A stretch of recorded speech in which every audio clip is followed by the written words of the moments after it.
Hey guys, how's it going? Hope you're doing well. My name is Crown, and today I'm going to read you some very interesting stories that I hope that you're gonna love. And now, without further ado, let's go!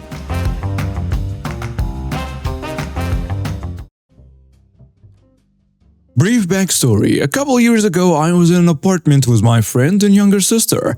My sister was violent towards my friend and I ended up having to get a restraining order against her. She brought a dog without permission, which caused some damage to the unit.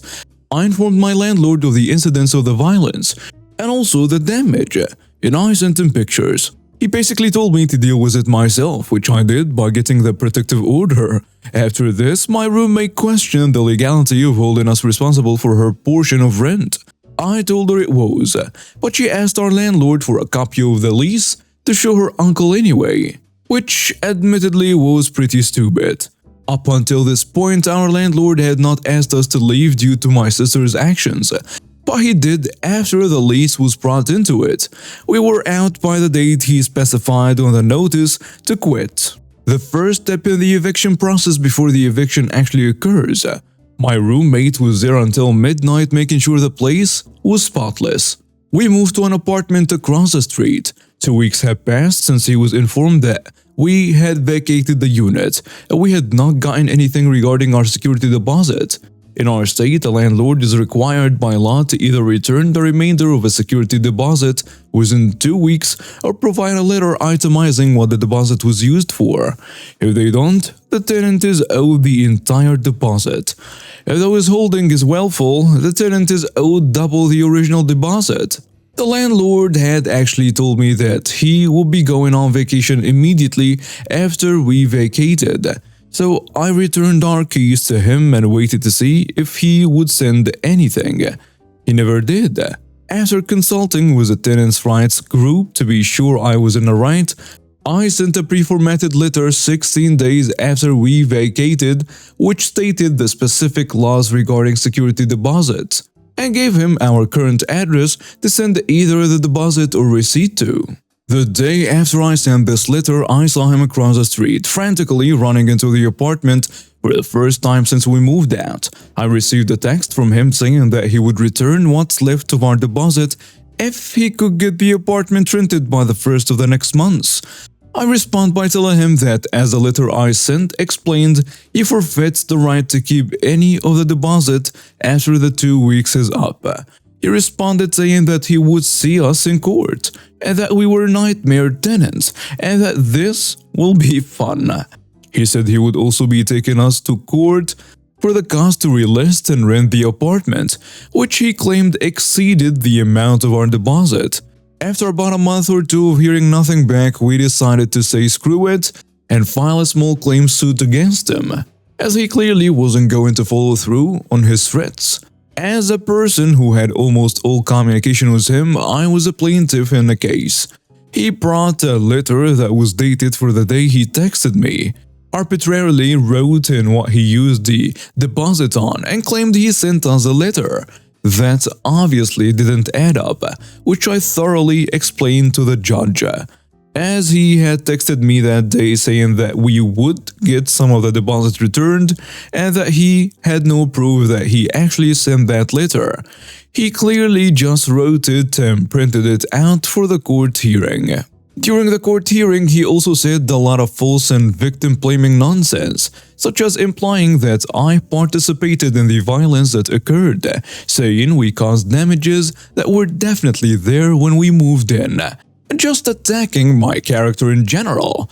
The judge ruled that the withholding of the security deposit was well full and awarded us double the deposit. But of course that wasn't the end of it. And a few days before his deadline to pay us the money, he sent me a text just letting me know that the decision has been appealed. I didn't answer and showed up to court again. And lo and behold, it is more mudslinging and arguing about things that we already established in the first hearing. The judge upheld the original decision and he eventually mailed me the check for double the deposit. In the memo line of the check, where you can write the reason for the payment, he wrote, "For gaining £20. But hey, I cashed that check and spent my half on a new gaming laptop. So I'd say I got the last laugh. I desperately wanted to text him and ask him if it was as fun as he thought it would be, but I resisted the urge. Edit. Apparently I didn't make this clear enough, but yes, violence occurred towards me as well. I could do without the victim blaming, and the dog that she brought in without permission chewed a tiny chunk of the windowsill. In court, the falsified deposit receipt letter was mostly comprised of cleaning fees and damages that were there when we moved in. This'll be a quick one. The long version of this story is going to be released if any of you guys are interested. So here we go. I remember it like it was yesterday. My wife Sarah and I have been looking forward to our vacation for months. We were finally able to get away and leave all of our responsibilities behind. But little did we know that while we were away, our neighbor, Karen, would cause us a big headache. Always had a bit of a contentious relationship with Karen. She would constantly complain about the tall tree in our backyard that blocked the sunlight from her own. We had argued with her multiple times about cutting it down, but we loved that tree. It was healthy, provided shade for our home, and was a home to a lot of birds. We refused to cut it down. But while we were away, Karen decided to take matters into her own hands. She called two junkie relatives of hers to come over and cut down the tree. When they were cutting it down, they didn't have any experience with cutting down trees, and things quickly went wrong. The tree fell in the wrong direction and crashed right into Karen's parked car, completely destroying it. Not only that, it also caused damage to our property. We returned home the same day to find that our tree was gone, and there was a lot of damage caused to our property, and also our neighbor's property. We called the police and they arrived on the scene. They saw the damage and realized that Karen had acted recklessly and without proper knowledge or permission. Everything was pretty much recorded. We pressed charges, filed a lawsuit, and she eventually was given a hefty penalty and was forced to compensate us for the damages caused by her actions. I'm the 19-year-old daughter of my normally very nice parents. We had neighbors move in about 2 years ago, and for the most part, we've just let them be. They are a little annoying sometimes, and there were a couple instances where we had to complain about the overwhelming noise of their weekend parties at night. But other than that, they are pretty okay neighbors. We've never had a problem with them until recently after several strikes against my family. Strike number 1: destructive dogs. So our neighbor's family and my family own dogs. My dogs are very gentle and spend most of their time indoors.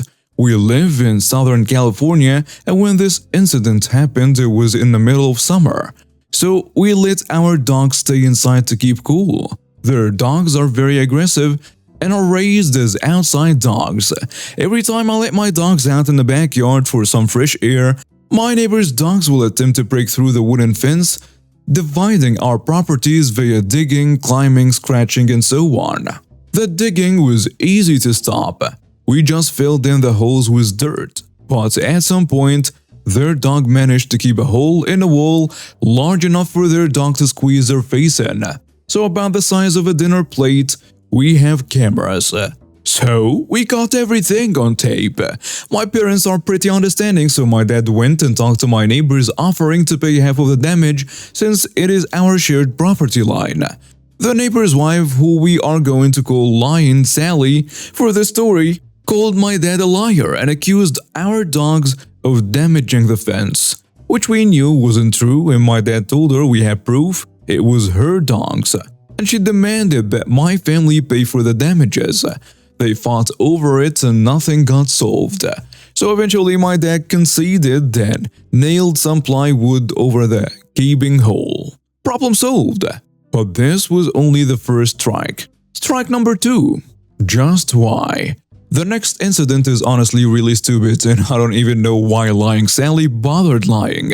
So this incident happened about a few days after we had to call our third noise complaint on one of their parties again. Like seriously, who blasts Let It Go at 10:30 p.m. at night? I wish I was making this up.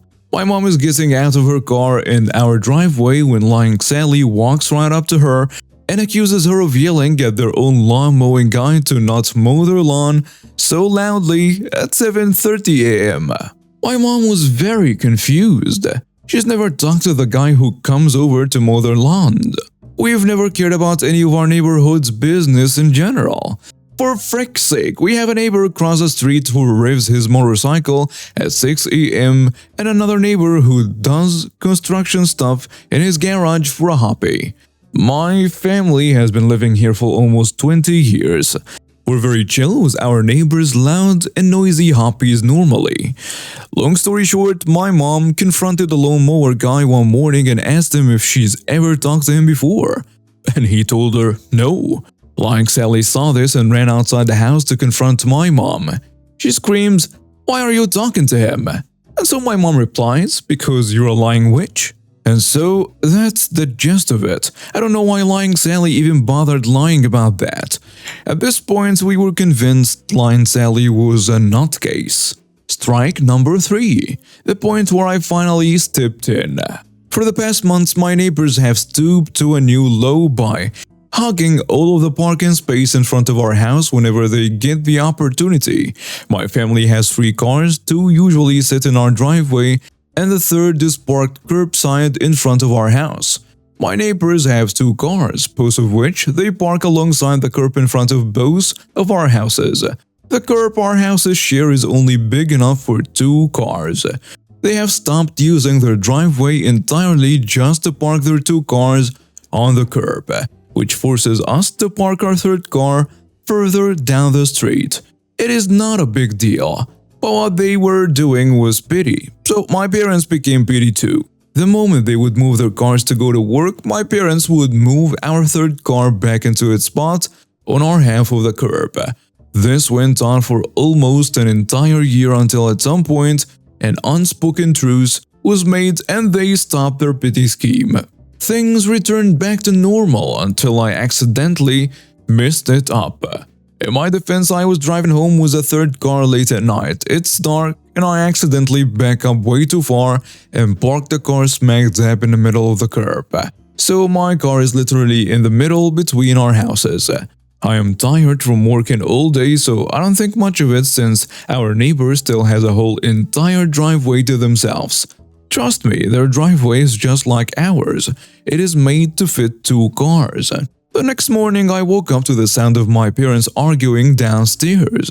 Turns out, our neighbors have parked one of their cars in their driveway, and the other one is parked in front of our third car on our side of the curb. This wouldn't be a problem if half of the hood of their car wasn't sticking out into our driveway. The problem was that if we tried to back out the car, the one closest to their car in our driveway, we might hit their car, and I'm pretty sure that was a purpose. I was done with their games, so I marched over next door and rang their doorbell. The husband, we will call him Pig for this story, opens the door and he's recording me as if I'm going to attack him, which is ridiculous. I'm 5'2" and he's close to 6 foot. If anything, I should be the scared one. And the conversation goes something like this. "Is it okay if you can move your car?" I ask him. "No. The police told me I can park anywhere I want because it's a public road and they even told me I can record you." "I don't even care about you recording me, I just need you to move your car. You have an entire driveway to yourself.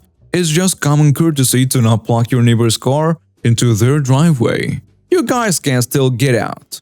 It's not that bad." "Ah yeah, but we just don't want to hit your car by accident while backing out, you know? Is that a threat?" No, it's not. I'm just saying that we don't want to pay for the damage of your car because you didn't want to move it. And I can guarantee that we won't hit it. It's pretty damn close." "I don't care, I shouldn't have to move my car. You move your car." I realized I wasn't going to get anywhere, so I let him slam the door in my face and I walked away. I went back inside my house and got on my laptop to make sure that yes, it is indeed illegal to park in front of someone's driveway, even partially, so my neighbor does have to move, by law. However, I wanted to be a petty witch, so I moved my car. I grabbed my car keys and carefully packed up the car, again, the one closest to his poorly parked car, so that the back half is inches away from the front of the Big's car. So my car is now blocking the Big's car from pulling out into the street and leaving. My car is also blocking the sidewalk, which I know is illegal, but I already have this planned out. Basically, I caged in his car and held it hostage for a couple of days. Either Pig or Lion Sally would have to come and apologize to make me move the car, which I knew was very unlikely. Part 4. Victory. Sure enough, as I predicted, Pig called the cops a few days later and reported me. His face was so smug as the officer told me that I can't legally box in someone's car like that and block the sidewalk with my vehicle. I told the officer that I understood and that I will move my car, but I immediately pointed out that it's illegal to partially block the entrance point to someone's driveway and that the Pig's car is crossing the line by over 2 feet. The smile on the neighbor's face vanishes, and his face turns red while the officer tells him that he's going to have to move his car as well. So I pack up my car and I'm grinning like a cat who's caught its prey, while the Pig has to move his car into his driveway. I also made sure to move our third car back into its rightful spot as well. Update. I almost forgot about the post entirely until a few weeks ago. Here is the story. Our neighbors were having another one of their super crazy pool parties, and it was driving everyone in the neighborhood crazy. The police couldn't do much because we would make a noise complaint and the police would show up to give them a warning. Things would get quiet for maybe 30 minutes, but then the partying would start again. Over time, some neighbors began to give up and eventually some even moved away. This was especially upsetting for my mom when one of her friends, who lived on the other side of our neighbor, moved away due to our horrible neighbor. My mom had finally had enough. Once the party finally seemed to wind down at around midnight and guests started leaving, my mom marched up straight to the female owner of the house, you know, the lying Sally, and she warned her that we will start calling the cops on them more often if they do not stop. Of course, lying Sally and her party guests laugh and start taunting my mom, which led to an ugly screaming match. Luckily, I had the common sense to record all of this, just in case, and thank God I did. At some point during the fight, lying Sally screams at my mom, "I'm going to beat the hell out of you." One of our neighbors called the cops, which I don't blame him for doing so. I was getting worried for my mom, since lying Sally kept threatening to mess her up. The cops came and everything got peacefully resolved. It wasn't until the next morning I reviewed the video and remembered that you can file a restraining order against somebody for threat of assault. Now here is the thing, I knew that filing a restraining order against someone can cause that person to maybe lose their job or make it very difficult for that person to find a future job. I knew from the sticker on the back of her car that she works in a daycare. If I were a nicer person, I could have let it go. Too bad I'm pity. So we filed the restraining order, took my neighbor to court, and after showing the judge the video, he was immediately on our side. Especially after she had initially tried to lie and claim that she never once threatened my mom. She didn't know I had video proof. The judge granted us a restraining order and we were jumping for joy.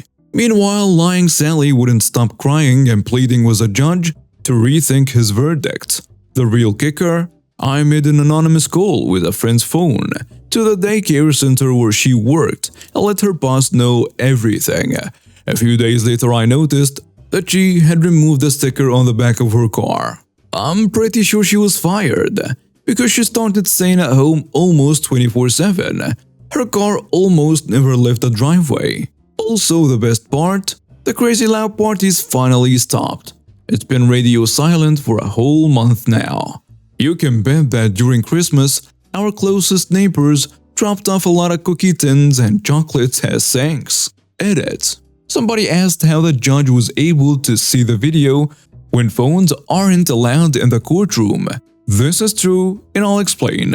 So we were told to have our phones turned off completely, but once the hearing started, lying Sally straight up lied to the judge saying that I never threatened her. I told the judge I have video proof.